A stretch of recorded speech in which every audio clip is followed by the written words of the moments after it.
when I went to Kazakhstan, I was running SAP's business. In that part of the world, culturally, things are a little bit more command and control, which in some senses dampens the entrepreneurial spirit within the workplace, but in others, it fuels the entrepreneurial spirit there as well. It just means that from a practical perspective, you do need to acknowledge that, for a British person, we tend to try to inspire and let people forge their own journey. You need to lead with a bit of followership. In that part of the world, there is a necessity to, yes, lead, bring your own style, but acknowledge the fact that there is a command of God. You will actually have to, not dictate is the wrong word, but you have to be quite clear. Hey, it's Cameron Herold. I'm your go-to guy for crushing it as a COO and scaling businesses. Welcome to the Second in Command podcast. Today, I'm stoked to bring on Nick Malone, who is the former COO of Sitecore in London. He's got over 25 years of global experience. He's a C-suite rock star who's boosted revenue and streamlined operations for tech companies, both public and PE-backed. Nick transformed Sitecore by doubling their ARR from $250 million to $500 million in 3 years through smart growth and acquisitions. He also had past roles like SVP at SAP for the Middle East and South. He was the managing director at SAP Kazakhstan, and he's got a great knack for scaling. He's going to be sharing a lot of his insights into building these companies, working in the senior roles inside the organizations, and also some global leadership tips that you'll be sure to be able to use inside of your company. This chat is loaded with tips for COOs and success stories, so let's jump in. You can also watch all of our episodes on our Second in Command podcast YouTube channel. We'll see you on the inside. So Nick, welcome to the Second in Command podcast. Cameron, thank you very much. Pleasure to be here. Looking forward to it. You and I are sitting on opposite sides of the planet right now. I'm over in Australia. You're over in the UK right now. Amazing how we've got the technology setup to be able to do this today and to run businesses to this day. Why don't you just kind of walk us through a little bit of your background and kind of how you got into the C-suite positions that you've been in over time? Well, yeah, thanks, Cameron. Yeah, great to see technology joining us from literally one side of the planet to the other. So my career has evolved, quite undeliberately over the course of time, I guess. I'm an engineer by education, but discovered quite quickly that I liked the opportunity to travel the world, actually, and to explore different aspects of life. And I spent the first 20 odd years of my career in sales and sales leadership. And that gave me the opportunity to actually go and live in the UK, of course. I lived in the US. I managed to live down in Georgia, in Atlanta, but covered the whole country, which was great. Got to experience what life in the Big Apple was, as it were. And then I moved across into enterprise sales with software. I've always been in the software industry in one way, shape, or form. And then my career took me into general management, and I was running Central Asia, based out of Kazakhstan, which I did for a company called SAP, big German company, enterprise software. Before then coming and working at Sitecore. And I've had a career which has taken me from many different countries, many different departments and themes. So I've really had the opportunity to grow into different aspects of leadership and culminated in the COO role, which has been fascinating, challenging, and I guess not for the faint-hearted at times as well. I'm sure. And I don't want to skip over that Kazakhstan too quickly either. That's a bit of a random comment that we don't hear that often. You said you were based there. Were you living there as well as working out of that region?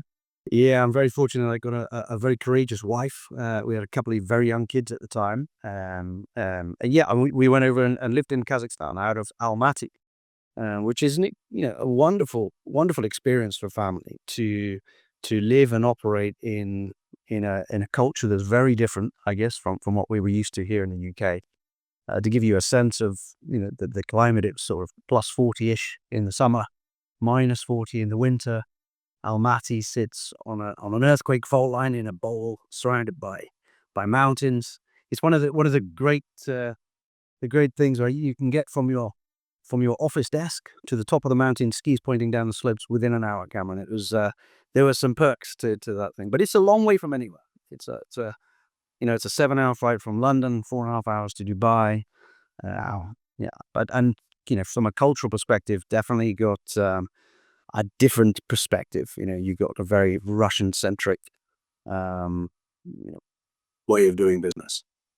Amazing. So, I mean, I've been all over the world. That's a region I haven't been to, but I'm is it Kazakhstan kind of in the northern part of Turkey? Or am I even kind of remotely in the right area? Well, it's a landlocked country. It borders to the south border of Russia and borders to the east onto China. So, and then you've got the other stans around it: Kyrgyzstan, Turkmenistan, Uzbekistan, and so on and so forth. So, yeah, quite remote in the kind of formerly part of the USSR. Essentially the former CIS countries.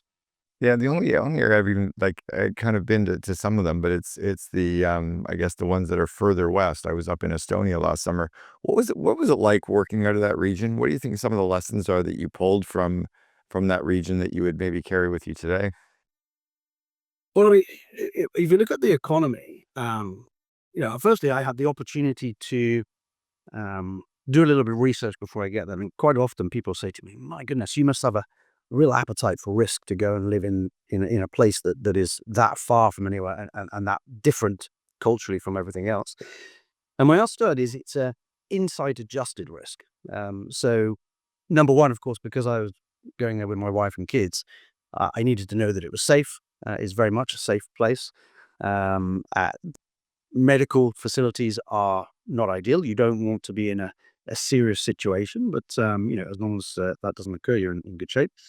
Um, the economy and the population is interesting. It's not a large country. There's only sort of 18-ish million people there, and the economy is essentially split into quasi-government owned assets, and then the rest. And that half that's quasi-government is under the Sovereign Welfare Fund of Kazakhstan, and in that it is all of those very rich assets. So Kazakhstan is a very oil-rich country, and they have Kazmune gas, which is a big concern there. Um, Uranium is also mined there, one of the biggest producers in the world. So within that sovereign welfare fund, there was at that time when I was in the country, it was about a $78 billion asset with 350,000 employees across all of those things, be it oil and gas, mining, utilities, railroads, and so on and so forth. So the country as a whole was very dependent on those assets, and then so basically peeling off profits to fuel and fund expansion of the economy as a whole, which actually the president set out his vision for 2050, and the sovereign welfare fund was very much a vehicle for fueling that journey. And I just kind of looked up on a map where Kazakhstan is. It's actually a much larger geographical country than I thought it was too. It's actually like I'm going to guess about maybe a third of the size or half of the size of the United States by landmass. It's pretty big.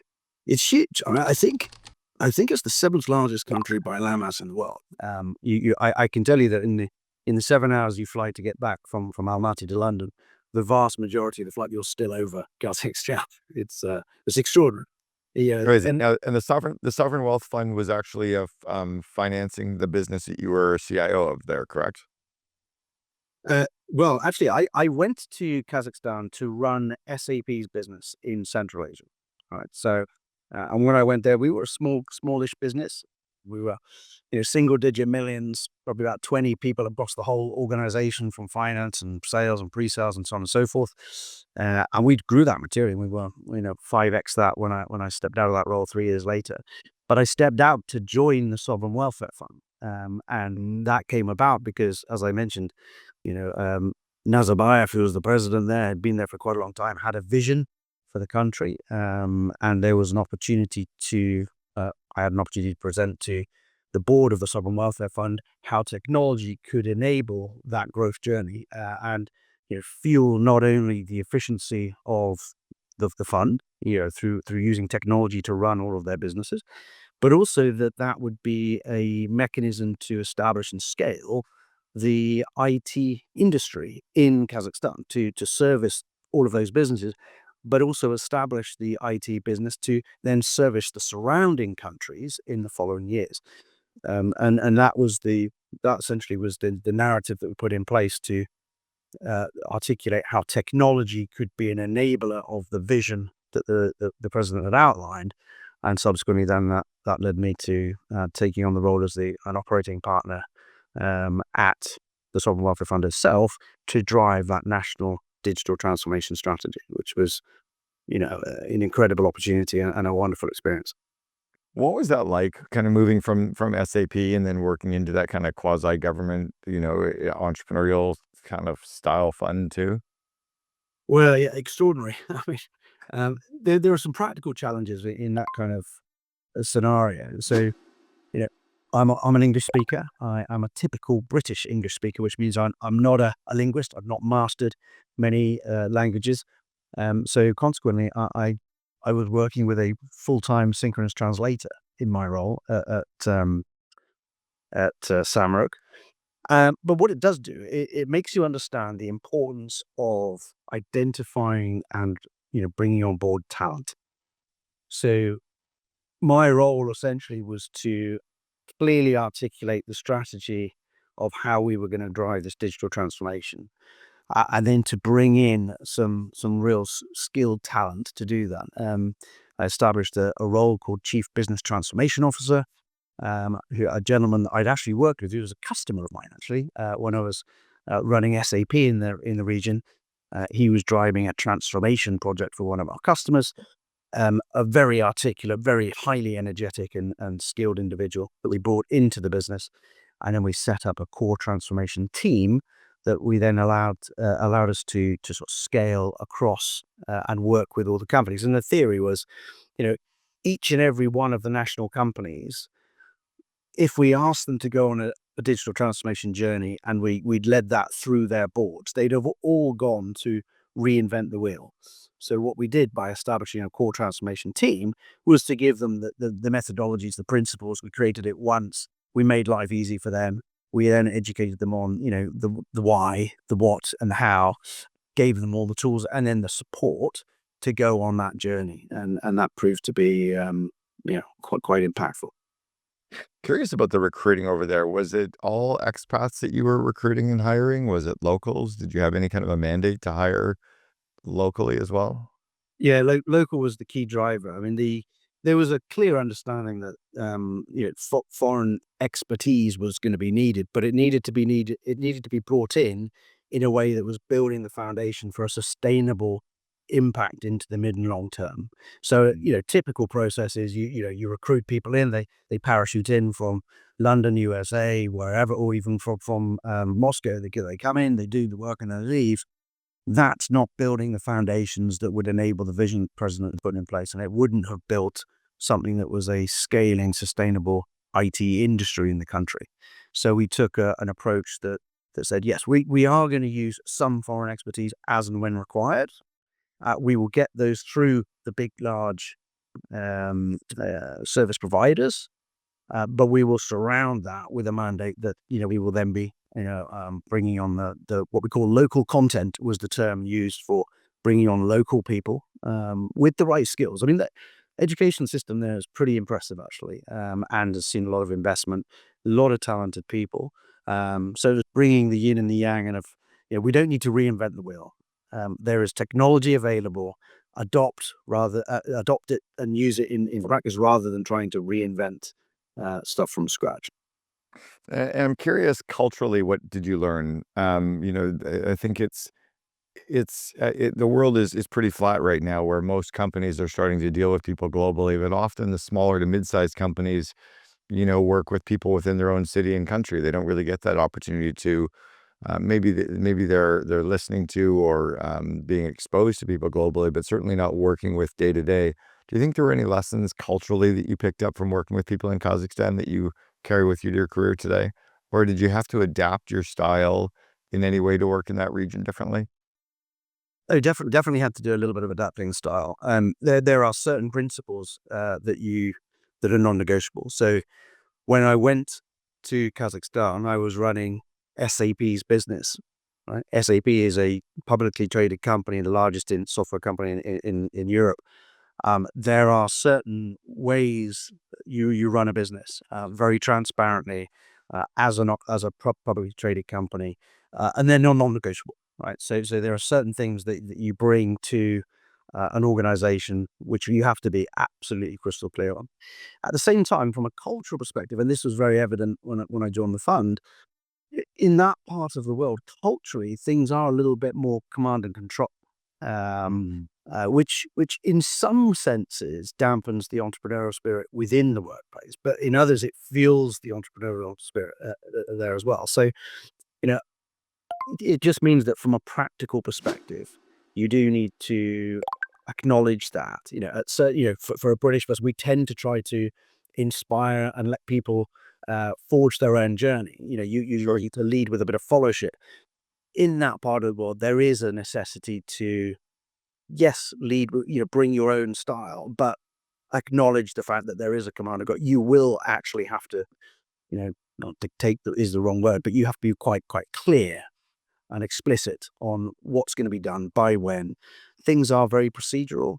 You will find that minutes of meetings are that things are written down, documented. This is the way the business is run. It's absolutely of that nature. Interesting. Yeah, and it is very different. I was coaching somebody who was based in Thailand years ago, and there's no way that a mid to senior level person would ever criticize their CEO.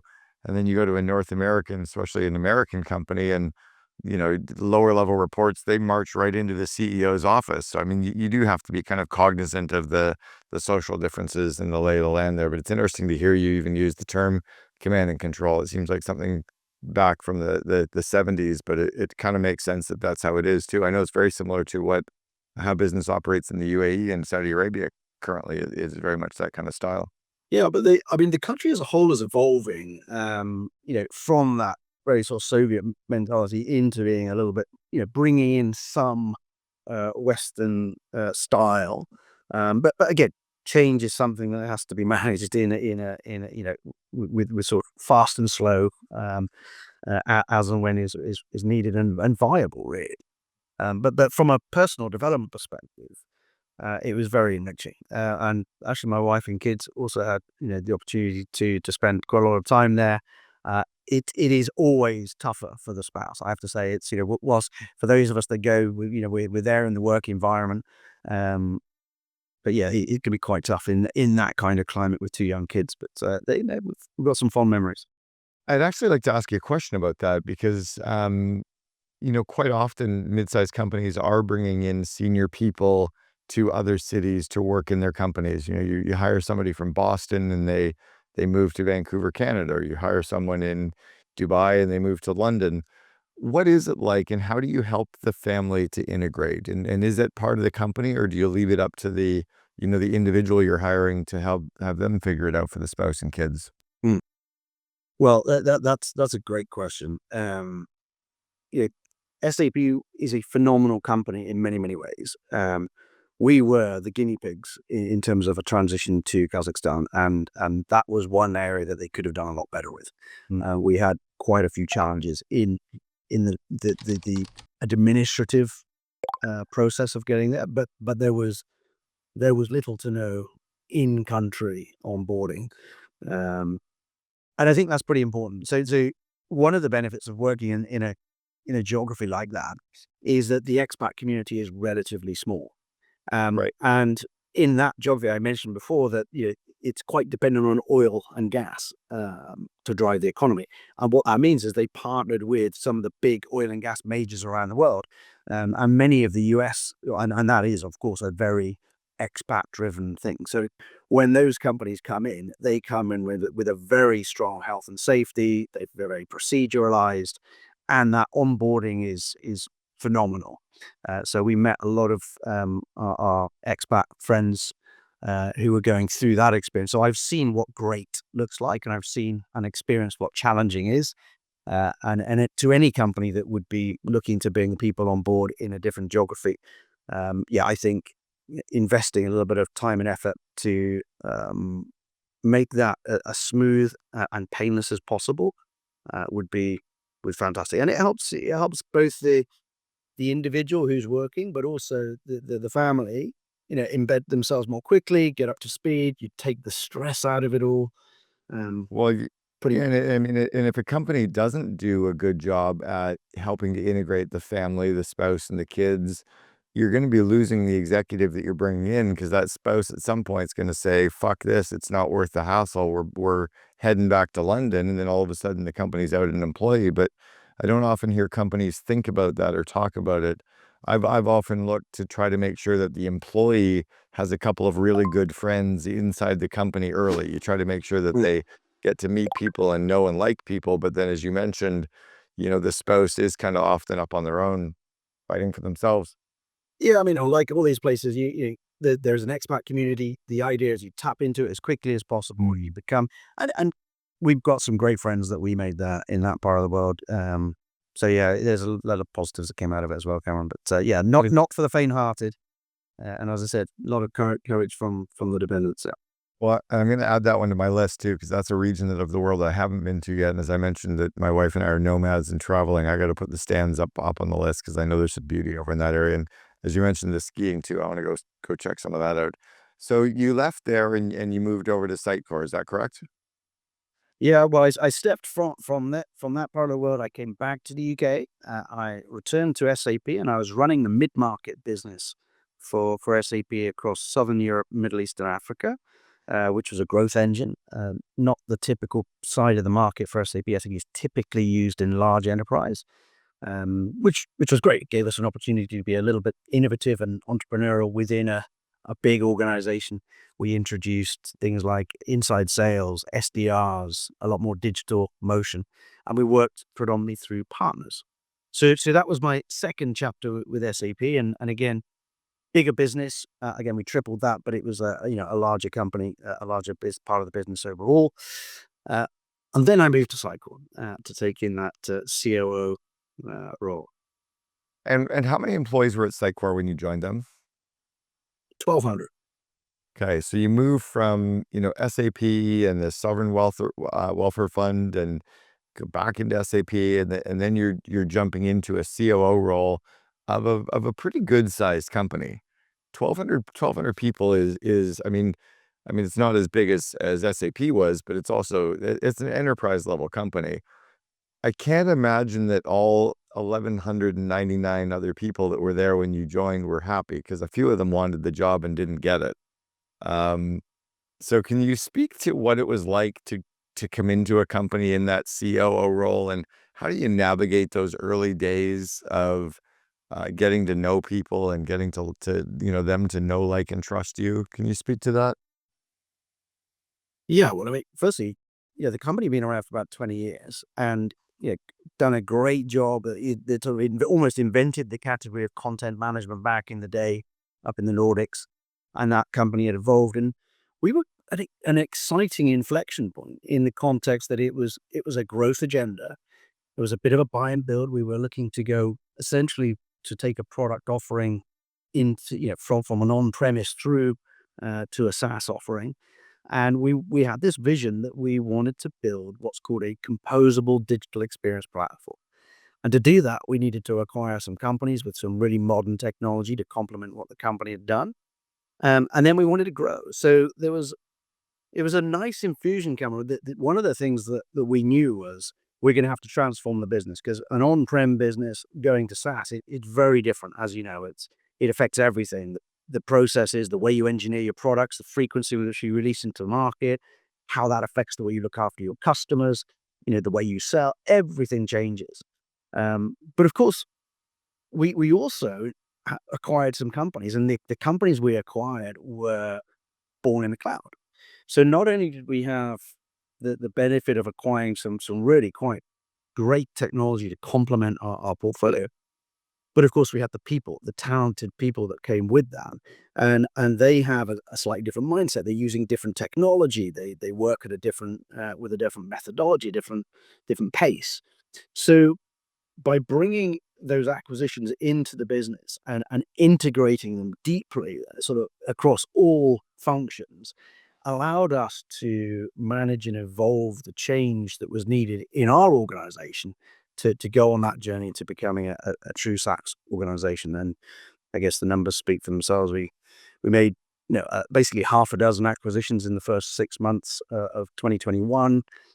We grew the business over the following 3.5 years, up to 500 million ARR.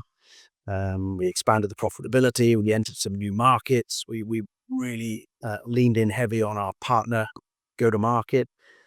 It was an exciting journey. As I said, not for the faint-hearted. But to your point about the welcome, there was so much energy in the company because we were really clear about setting out what's the vision and why are we going on this journey, and what's the art of the possible. And I think that we benefited from a company where people were super proud of the brand. Now, Sitecore, I wasn't familiar with who was Sitecore and what it was before I was approached to join the company. But CMOs, they knew Sitecore, right? And they knew Sitecore because Sitecore is that sort of key platform that drives that whole website experience and what ultimately evolved into the digital experience platform. So just to clarify what that offering is, I mean, when you go to a website, you want to see something that's different than I would see, or my wife would see. So when you go there, you want a personalized experience. You want it to be allowing you to explore what you want, when you want. It has to be highly performant, and it has to ultimately enable you to transact in some way, shape, or form. And that was essentially what we built over the course of time. And we were competing in the market as a whole, but we were trying to grow into the larger end of the market, competing predominantly with Adobe at the top end. And we had quite a fragmented number of customers or organizations that we were competing with in the mid-market. Amazing. I want to ask you a little bit more about kind of the entry point for you when you came in as the COO. What was your first 90 days there like? What did you do to get to know the business and to know the people and to get the lay of the land? And how early did you start making major decisions, or did you try to delay some of those? Because I know we have a lot of our listeners, our COOs, or we're looking to get into that COO role. I'm just curious if you can impart any lessons to them of, the first 90 days. Yeah, it was a lot of listening, a lot of travel, a lot of listening, a lot of meeting people. And when I say travel, I mean digital travel, because at this time it was January 2021. We were all still locked down, right? Wow. So it was very long hours, working with people around the world over Zoom as we are today, and trying to wrap my head around all of the organization. And of course, all COO roles are a little bit different, and my remit evolved over the course of time. It was very much focused on the operational side of things at the beginning, around revenue operations and enablement and go-to-market strategy and so on and so forth. I also had IT and security and privacy and all those things that are pretty important in a SaaS business. And it evolved to also include, partners, our partner strategy, our customer success organization, which we had to build, our customer support organization. So when you start putting all the things together, you start to appreciate and get is that opportunity to see the company through a different lens. You get to see a very broad remit, and of course, you can start to see the interdependencies of what the business looks like. So I spent my first 90 days was very much actively listening. Um, I had the idea that we needed to, obviously, we had a strategy that we were going to go and acquire some companies and integrate them and evolve, and not only our product offering, but everything. Um, so it was all about listening, identifying the talent, understanding who was going to be in the boat, and what the culture of the business was like, and understand how we could add some value going forward. What do you think the company saw in you to hire you in that role? What did you see in them? Because that's a big jump for you to join a company in the middle of COVID like that. And how did they find you? Well, that was rather fortuitous. The gentleman that I was working for at XAP became the CEO at Sitecore, so he knew hands down what I was capable of in terms of my experience. He'd seen what we'd achieved in Kazakhstan. He'd seen what we'd achieved in the mid market, and so there was a strong vote of confidence in that context. Albeit, of course, the COO role was broader than all of that. What did I see in the company was a great opportunity to take on a journey of change and transformation. So Mm. obviously, during the interview process, um, the company was able to articulate what was their value creation plan. Sitecore is a private equity-backed organization, and as you know, they're pretty clear on what they want to achieve, at least in terms of the high-level metrics in a certain period of time. So it was an opportunity. The thing that attracted me was it's clear what we've got to do. We've got to double the business. We've got a relatively short runway, 3 or 4 years to do that.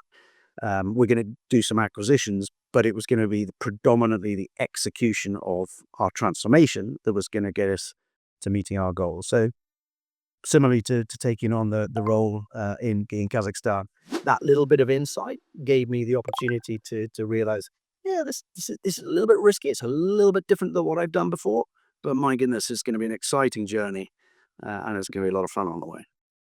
Well, you just touched on something that I've spoken about in the past, and I want to just really underscore for everybody who's listening, which is really critical.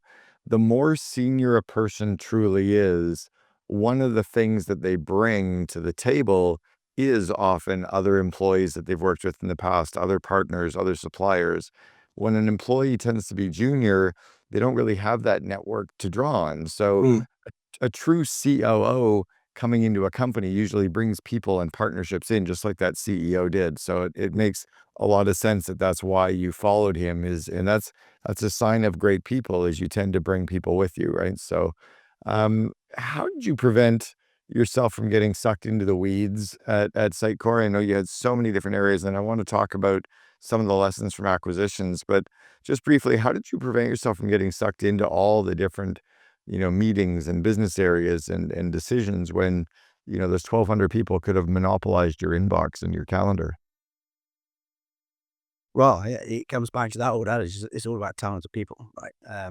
When we first of all when we arrived there, yeah, as I said, I spent a lot of my time in the first 30, 60 days just meeting people, and even though we were using Zoom, it becomes quite intense, and you can identify who's really there and where they got the energy and what their skill sets are. And as I mentioned, we made half a dozen acquisitions, and with those acquisitions came some pretty talented people because you know, m- most of the acquisitions we made were something in the order of 70, 80 people strong, 8, 10 million of ARR. So each of those companies had a CEO. One or two of them had a COO. They all had people in finance and all. So we had the opportunity to identify the top talent that was coming in with those companies. And of course, they were successful companies because we were looking to buy them, right? So we managed to identify and cherry pick the top talent from the acquisitions that we made, and we placed them into super important roles within our business to infuse their character and their experience to help us become that SaaS company that we wanted to become. So to take what was their DNA, bring it in, and then amplify and infuse it within the business. So really trusting the talent that we had, empowering them to you know, take on certain roles within our business, and of course, holding them accountable. But yeah, bringing on the talent and making sure that we had the right people in the right seats with the right game plan was important. And we introduced a few things along the way, Cameron. OKRs was a thing that we introduced, objectives, key results. Because when you've got that much change going on, you kind of do need to settle the nerves and bring everybody to focus on what's important at any one quarter or any one 6 months. So we adopted OKRs as the vehicle to help us do that. And as I said, the talented folks that were within our business and joined our business through acquisition were the folks that made it all happen. Yeah, it really is about working on those critical few things versus the important many. And you've mentioned now a couple times this kind of concept of acqui-hiring that you're, doing acquisitions, you end up also, not only you're acquiring a company, but you're able to grab some key talent that is often harder to go out and recruit when they're already working somewhere. So when you have that talent pool coming in and you're acquiring this company, what were the first kind of 2 or 3 things that you would focus on? Do you get all the employees using your systems, or do you try to integrate them in the culture first? Can you kind of speak to what that mindset is, and how do you get those new employees to calm their nerves? Because they must be a little nervous going through that acquisition process too, right? They have a different lens. Yeah, that last one is pretty key. And of course, people are nervous, right? They're joining a bigger company. They're wondering what does this mean for me? Of course, the executive are, they've been got clarity of what's going on, and of course they've got equity interest and so on. But for the other people in the business, um, it's a nervous time. So the first thing, of course, you do is that you explain we're in a growth phase, and the reason we've acquired this company and this product is not just for the company and the product; it's also for the people that are going to forge and create the next journey of growth for us collectively. So I think that is super important. So communications, we did very regular communications from day one with the all hands to get everybody on board, share our vision, why are we on this journey, what's the strategy, what's the ambition, and people resonate with that. And of course, there will be one or two people that don't resonate with it, or they didn't want to be part of a 12, 14, 1,500 employee organization. It just doesn't suit. So that's fine also. We obviously, you make sure that people can transition to pursue the next chapter in their career if that's the direction they want to go in. But the way we did it, the first one, obviously, we brought a team together. We had a PMO, which we established to try to drive this. And during that process, we formed a playbook for our post-merger integration, which we used for the subsequent ones. But I think one of the simplest yet most effective things that we did was to introduce this concept of a Sitecore Sherpa. And the Sitecore Sherpa, like when you're climbing a mountain, you want someone to lead the way, who's been there before, who's familiar with where are the crevasses to avoid and how to navigate successfully to get to the top. And so basically we buddied everybody up. Everybody within the business was buddied up with somebody that was being acquired. Because when we made the acquisitions, we made the decision very early on that we were going to embed and integrate all of the individuals into the business straight away. All right. So if they were in engineering, we put them as part of the engineering team. If they were in sales, they moved into the sales team. They had a Sherpa, and then we embedded them into that. We didn't waste any time in keeping them stand up. We didn't want the company to be a silo within our organization. So very quickly, we did that. And to your point around systems, we had again we were pretty brisk in driving the agenda here. So we happen to be a Microsoft house in terms of our email and some of the tech we used. Some of the companies we acquired were from the Google house, right? Well, everybody likes their Google Docs and stuff. So yeah, it's a painful conversation at the beginning, but it's you have to be clear in terms of why you have to make the transition. So yeah. Love it. Okay, so in doing some of these acquisitions, I'm sure that not everything was smooth. I'm sure there's every once in a while there's a misstep or a hiccup or a mistake that happens, and we like learning from some of those. Can you talk to any of the lessons maybe that didn't go so well in some of the acquisitions and what you would do differently, or what someone listening might want to consider when they're doing acquisitions in the future? Yeah, I guess a couple of things spring to mind. One was one of our hypotheses in terms of growth was we're going to acquire this smallish company, and then we're going to basically take it to our customer. We had 3,000 customers. We're going to take it to our customers. We're going to cross sell and upsell into our customers, and we're going to do that through our sales organization and through our partner organization. But what's the thing you need to do that? You need to train people. So let's take the training manual and go and educate our people. Ooh, there is no training manual. Let's take the product documentation. Ooh, there isn't any product documentation. So this was a bit of a challenge because, of course, it somehow during due diligence it didn't pop up. Sure. So yeah, we had to double down and get some feet on the street to very quickly pull that stuff together because you have to have that to scale, both internally and externally. The second thing was we acquired a number of technologies. Most of them were selling to the same customer profile, right? Whether it's the CMO or the CIO or something.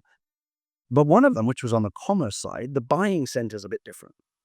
The vocabulary is a bit different. The narrative is a bit different. And I don't think, we had quite appreciated that there was going to be materially more cross and upselling skills, training, and enablement that we would need to do, and identify different partners that we were going to be working with to deliver on the promise of that. So there were some nuances there. One, of course, being the documentation piece, and the second thing, being the change in the buying centers. So nothing insurmountable, but these things, if you didn't see them coming, you have to pivot, and that's part of the fun of being in a fast growth business. You have to For pivot, sure. be agile. I'm curious on that when you mentioned the cross-selling and kind of the obvious, super exciting, we're gonna take your product and all of our customers will buy it. How how optimistic or overly optimistic do the acquiring companies tend to be on this stuff, and how far short do they tend to fall? Do they think that they're gonna get 30% of the customers and they end up at 3%, or do they think they're gonna get 80 and they end up at 10? Can you give us some guidelines for people to be mindful of when they're getting excited about doing some acquisitions? Well, I'm sure it's dependent on each and every scenario. I mean, for us, of course, we had this strategy that we were going to build a digital experience platform. And, people do, when you go to a website, you want to have a search capability. You would like it to be personalized to you. You'd like to be able to do the commerce piece. So we had pretty strong conviction that our value proposition, that we could be a strategic partner to our customers where we could service more of the challenges that they had, that they could compose the solution at the pace they wanted to do, starting and evolving over time with a trusted partner like us. Extended partnerships with our partner ecosystem was a pretty strong proposition. And I guess over the period of time, we ramped pretty quickly. And it comes in the numbers, Cameron, right? So our gross retention rate, when a customer has one product is, let's say, about 94%. But as a customer gets two products, three products, four products, you get almost to zero churn, right? So you get to a point where your relationship with the customer is evolved, and you're more valuable to them. You're more strategically important to them. And, from your side, you're getting more recurring revenue as well. So the nature of that relationship evolves over the course of time. Wow, that's was that an unexpected result that the lifetime value of that customer would just get extended because the churn just goes to 0 when you add, as you mentioned, 2, 3, 4 products versus 1? But well, I didn't think we had any benchmark to go with. We just, we knew that by adding value, we should see a better return. Our core measure was to see the average revenue per customer going up, which came through. But it takes a bit of. It's our retention grow too. We saw retention grow. We saw customer success being a really strong source of lead object. Yeah, so actually, by having a customer success team whose focus was to drive adoption, actually fueled a much better conversion rate in the sales pipe. So, actually, with one of our products, we saw that if the lead came from the customer success team, the time to close was half and the valuation was double. Right? So it just shows that if you do truly live by a customer-centric, customer-first mindset, you're trying to drive adoption of your product, which they've already bought. Then when your customer success managers hear some of the other challenges they face, they're able to, you know, give them a guide that, yes, we've actually got a complementary product that may help you do that. Let me put you in touch with our sales team. It's a pretty lucrative return. Makes a lot of sense. All right, you've clearly got some experience. You've got some global experience. You definitely kind of earned your stripes over the years. I want you to go back and give the younger you some advice. What advice would you give the younger Nick, maybe the 21 or 22-year-old? My 21-year-old is over in the UK right now traveling. If you were him, what advice would you give the younger you that you know to be true today? Mm. Well, one of the things we've shared with our kids is learning for life and little and often. And those two things, I think, are the things that I wouldn't say I didn't do, but I would do more. I would be more deliberate about learning for life and really being deliberate about, little and often. Because we get very consumed by our day job. We get very consumed by the chapter of our life that we're in right now. And you know, if you don't take a little bit of a step back to draw the boundaries to say, "Do you know what? Every day I'm going to do a little bit of exercise. Every day I'm going to do a little bit of maths, or every day I'm going to, read about a certain area or topic and expand," then I think you can get lost within the day job, as it were. So, learning for life, little and often, be it exercise, learning, time with friends, et cetera, I think are probably good staples in terms of the rules of the game for a successful journey. I love both of those. Thank you. And I appreciate some of the lessons that I've been able to learn from you today. So, Nick, super appreciative of your time today. We've got Nick Malone, the past or former COO for Sitecore. Thanks so much for sharing with us. Really appreciate the experience here today. It's been a pleasure, Cameron. Thanks very much indeed, and enjoy the rest of your nomadic journey. Thank you, Ed.